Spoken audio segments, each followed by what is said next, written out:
Okay, we're here today with an expert in college-age emotion regulation strategies, Mr. Daniel Tahara. Mr. Tahara is currently enrolled in Yale University, where he is receiving a BS in computer science. He plans to work at Dropbox when he graduates in the spring. Welcome, Mr. Tahara. Hi, Ms. Anderson. Thanks for having me. Oh, no problem. So before we delve into emotion regulation, I was just want to ask, how did you get started in emotion? How did you become interested in emotion? Well, I came into Yale very interested in the sciences and engineering, and I, as much as I enjoyed all the math and engineering classes that I was taking, I felt like something was missing. Right? I don't think it's enough in the technology and the specific domain that I was working in. I sort of wanted to understand how it relates to people. Technology for people, if we're going to build things for people, it doesn't matter whatever field. Yeah. I think it's really important to understand how people think, how it influences people, and how they react. So actually, in the spring of, or in the fall of my sophomore year, I enrolled in intro psych with Mark and Sean, and that sort of set off a course of psychology classes that include sex, evolution, human nature, now human emotion, and potentially one more. So yeah. Oh, great. Okay. So let's talk about emotion regulation. What exactly does it mean when we speak about emotion regulation? So emotion regulation, I think it's best thought of in terms of a model that was developed by J.J. Gross at Stanford University called the process model of emotion. And basically, the model sort of presents four stages of an emotional experience. Those are the situation itself, whatever is like causing the emotion, the attention, your attention, your appraisal of that situation, and then your behavioral response to it.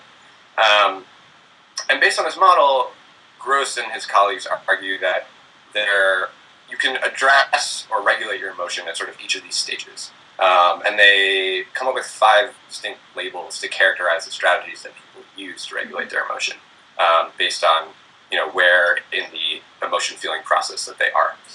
Okay, so can you explain a little bit more about these specific strategies? Yeah, absolutely. So there's sort of, as I mentioned, there's the situation, there's tension, and appraisal and response. In terms of regulating emotion when you're dealing with a situation, there's sort of 2 ways you can go about dealing with it.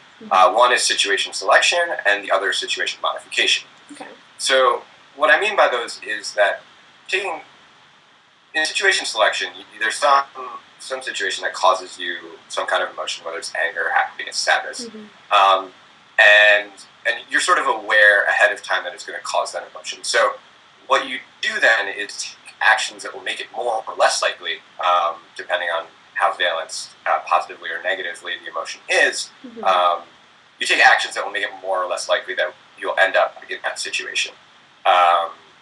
So, like an example would be, if you're at a grocery store, and you see sort of just a really really slow checkout clerk or something, and you're in a rush. You know it's going to bother you. Yeah.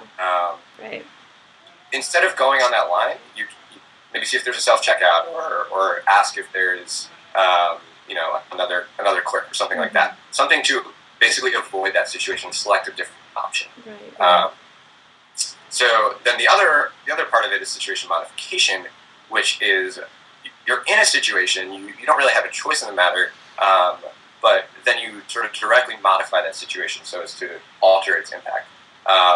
So in this case, like if there's an angry clerk, what you might do is strike up friendly conversation. How are you doing today? Right. Weather sucks, whatever. Yeah. Typical small talk, but Yeah. it can work to diffuse a potentially tense situation if it's there. So the other 3 strategies are attentional deployment, cognitive reappraisal, and behavioral suppression. Attentional deployment involves sort of either distraction, thinking about something else, or concentration. So basically, you're directing your attention within a given situation to things that will either make you more happy or less upset, or as the case may be. Yeah.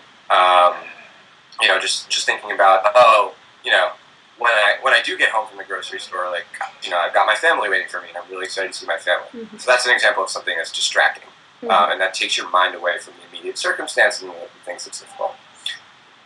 Cognitive reappraisal is changing the way that you actually evaluate the situation. So, on the one hand, right, being online for a long time sucks, and having an angry clerk is really bad. But you can, if you think about like all the other times that you've gone somewhere and had a snafu, and it takes you like 3 hours when you only intended it to take 20 minutes. The situation isn't that bad. So just sort of reframing the whole situation helps you to better respond to that emotion. Okay, very interesting. Yeah, and then lastly is behavioral suppression, which is, I think, fairly typical and pretty common.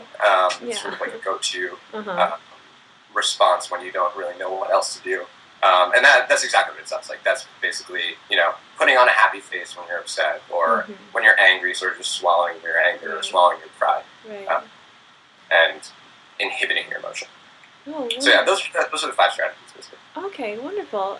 So I was wondering, is there any benefit of using, one strategy over the other? So actually, yes, there is. One of the things we see is that some of these strategies offer markedly different sort of improvements and detriments based on. Let me rephrase that. One of the things we see is that these strategies differ in how they affect an individual. Sort of when you look at the short-term feeling and the short-term experiencing emotion and the long-term experience. So in this respect, emotional suppression, and behavioral suppression versus cognitive reappraisal are particularly interesting to look at. So in the short term, what we see with suppression is an individual has a better physical experience, physiological experience. Their brain is sort of less active and suppressed effectively. And in the immediacy, they sort of feel better. But in the long term, sort of studies have shown that these people who tend to suppress their emotions sort of have a less authentic social life, don't cope with situations as well, and feel less positive and more negative emotions overall.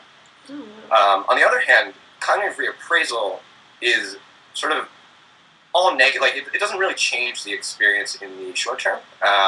You sort of still feel badly about a situation if it's a negative experience. But in the long term, people who sort of resort to reappraisal have better social relationships, cope with stress better, and generally have more positive emotions. Oh, fascinating. So as we mentioned in the introduction, you are primarily focused on emotion regulation in college environments. And so I was wondering about the context of college environments. What makes it different than other environments that you might want to study? So,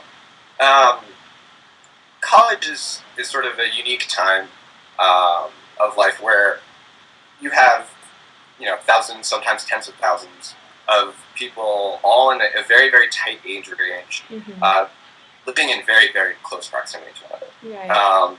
And what happens as a result is that basically any kind of social influence or social pressure is magnified. So you see a social pressure to achieve both academically, physically, socially. You sort of amplify the effects of an unfamiliar environment because not only is, you leave home and you're living on your own and sort of your routine is different, but then there are all these different people and perspectives that you have to adjust to, and that can cause some tension sometimes. And similarly, a lot of opportunities. So I think what we see is that this situational differences cause increased emotional arousal, increased sensitivity, and particularly when we think about the influence of stress, it tends to amplify the experience of negative emotions. And so you tend to see a lot of long-term mental disorders like depression or eating disorders or things like that. And it becomes increasingly sort of difficult to deal with as the situation grows larger. So I think when we're thinking about emotion regulation in the context of college environments, one of the important things for young men and women to develop is sort of a combination of intrapersonal and interpersonal regulation mechanisms. So interpersonal regulation mechanisms would be the things like, attention diversion or cognitive reappraisal, just like things you can do internally to make your experience better. Right. And I think that's something that we deal with at a younger age. But what is a little more difficult and something that is equally beneficial is sort of coping and regulating your emotions in the context of a group environment. So one thing that we've seen, specifically in a study looking at freshmen and their relationships with their roommates, is that those who share their personal struggles and personal experiences with their roommates on a regular basis, in the right context, in the right environment, tend to have increased quality and quantity of their relationships. They were able to draw more support from their relationships and their friends in times of struggle. And the whole process of sharing seems to draw people closer and make them more likely to help.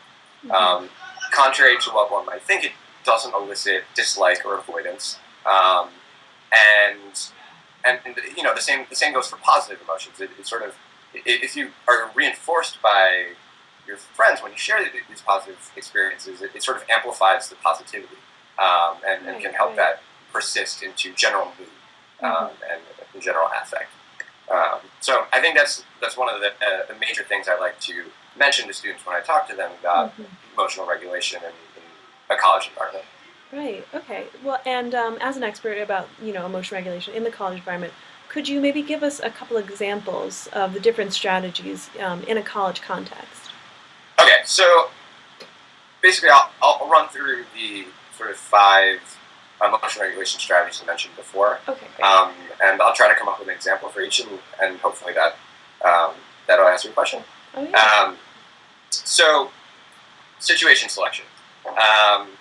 Let's say that 2 individuals haven't been getting along recently, or they had some falling out or something like that. And one of the individuals knows that they were both invited to some party, right? But if they run into each other, say Bob and Alex, say Bob knows that he's just going to be really, really upset, and it's going to frustrate him, it's going to anger him, and he doesn't want to feel this negative emotion. So a situation selection strategy in that case would be, okay, maybe Bob should, call up one of his friends and say, hey, do you want to watch a movie in my suite tonight, or something like that, and not go to the party. Right. So actually avoid that situation entirely. Situation modification. Sorry to harp on sort of negative examples, but they are a little bit easier to bring up, unfortunately. Yeah. Of course. Say a student, again, Bob, is overwhelmed with his schoolwork. It's caused him sort of immense stress. He hasn't, been sleeping well, and he's been getting angry very easily. He gets angry, snaps, and his friends are sort of calling him out on it. A situation modification might say, okay, maybe Bob should drop one of the classes at his table. Just identify, what is causing him to have the stress, particularly schoolwork in this case, and sort of decrease his commitment. So that's modification. Right. Okay. Attentional deployment, going back to sort of a notion of a failed relationship or a recent breakup, doesn't have to be failed. In fact, we hope that it goes well. Well, maybe it went well. Who knows? Yeah. Instead of sort of focusing on the breakup or being nostalgic about good times, one might choose to redirect their attention to their schoolwork or to some project that they're working on, really pour themselves into. Now, the last 2, and I know I'm running short on time, so I apologize. Oh no, it's fine. Are cognitive reappraisal and behavioral suppression. So cognitive reappraisal, simple example might be, okay, I got to be on exam. I'm not thrilled with it, but when I consider the fact that the median was a C, like, okay, I did better than most of the students in my class, and so that displays some actual mastery of the material, at least according to the professor's expectations. And then lastly, behavioral suppression would just sort of be, if you're in a you just received a job offer, and you're having dinner with a friend who has been sort of unsuccessful with their interviews. As happy as you might feel, it might not be the best to display that happiness. So you might just sort of take on a normal, serious tone instead of smiling all the time, and making your friend feel that. So those are just some examples. I hope that someone can sort of learn something from it and maybe apply it to their own life. Yeah, I'll show this to my entire class. Well, thank you. Did you have any other questions? That was all the questions I had for you. Thank you so much for speaking with us. Of course. Thank you again. All right.